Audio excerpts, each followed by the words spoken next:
मुजफ्फरनगर जनपद की बुढ़ाना तहसील में आयोजित समाधान दिवस में महिला के साथ हुई मारपीट की घटना ने तूल पकड़ लिया है। पीड़ित महिला ने एसएसपी ऑफिस पहुंचकर कार्रवाई की मांग की है। कार्रवाई न होने की सूरत में पीड़िता ने आत्मदाह की धमकी दी है।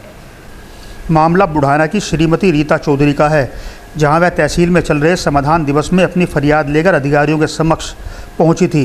तभी एसडीएम बुढ़ाना कुमार भूपेंद्र ने कवरेज कर रहे मीडिया कर्मियों को बाहर निकाल दिया। आरोप है कि एसडीएम ने महिला को बुलाकर पीड़िता पर हमला कराया।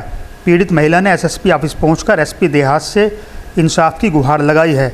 उसने झूठा मुकदमा वापस किए जाने की मांग भी की है।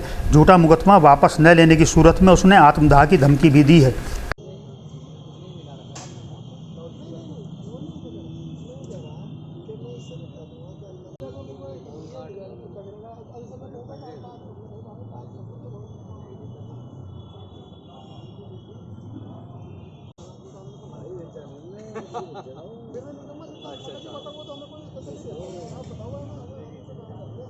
कि 2017 में मेरे पति और मुझ पे मेरे ऊपर गोलियां चली और मेरी हत्या करने का प्रयास किया गया और कई बार मेरी इज्जत को घर में घुस के मेरे ही घर में घुस के मेरी इज्जत को तार तार किया। जो पूर्व चेयरमैन जितेंद्र त्यागी है, भू माफिया है बहुत बड़े स्तर पे, वो गुंडा है बहुत बड़ा।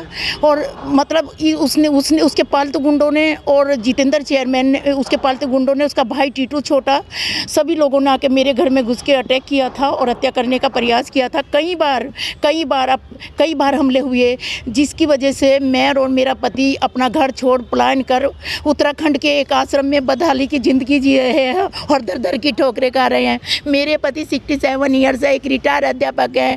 तिनका चुक चुक के आशियाना बनाया था कि अपने घर में बुढ़ापे में अपना जीवन व्यतीत करूँगा। और बहुत सीधे शान से भाव कि एसडीएम महोदय ने मीडिया को बाहर धमका कर बाहर निकाल दिया और गेट बंद कर दिए।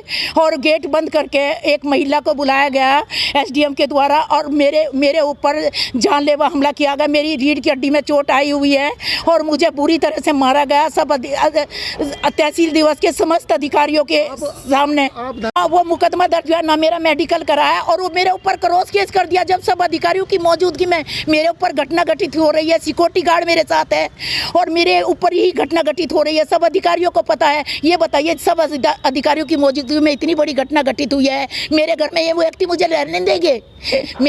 मेरे में दर की ठोकरें खाती हूँ, खंडर बना दिया मेरा घर। अब आप यहाँ मैं आश्रम में रह रही हूँ, बदहाली की जिंदगी जी रही हूँ। मेरे पति की हालत इतनी खराब है, इतनी सीरियस है, वो सदमे में है। हमें बुरी तरह से प्रताड़ित किया जा रहा है अधिकारियों के द्वारा, एसडी महोदय के द्वारा, एसपी देहात के द्वारा हमें बुरी तरह से प्रताड़ित किया जा रहा। हमें सुसाइड करने पर मजबूर किया जा रहा। आती हूँ कि बार बार घटना घटित करा के जब मैं बच जाती हूँ, मेरी हत्या नहीं होती, बार बार मुझ पर अटैक किया जाता है और क्रॉस केस लिख दिया जाता है।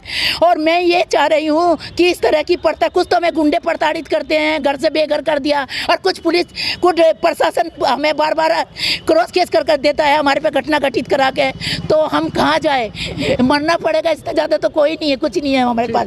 हम जाके प्रधानमंत्री और 25 तारीख के बाद प्रधानमंत्री और मुख्यमंत्री के आवास के सामने, किसी के भी एक सामने, अगर 25 तारीख से पहले 24 तारीख तक ये घटना नहीं रोकी गई और जो एसडीएम के खिलाफ कार्यवाही नहीं की गई, एसपी देहात के खिलाफ कार्यवाही नहीं की गई, जो उस महिला को बुला के गेट बंद करके और मीडिया कर्मी को बाहर निकाल के जो घटना घटित मेरे साथ कराई गई है, अगर उसमें कार्यवाही नहीं किया, 25 तारीख के बाद मैं जाके आत्मदाह करने पर मजबूर हो जाऊंगी। और मुझे नहीं पता, मैं बहुत प्रताड़ित हूँ, मैं क्या करूँगी।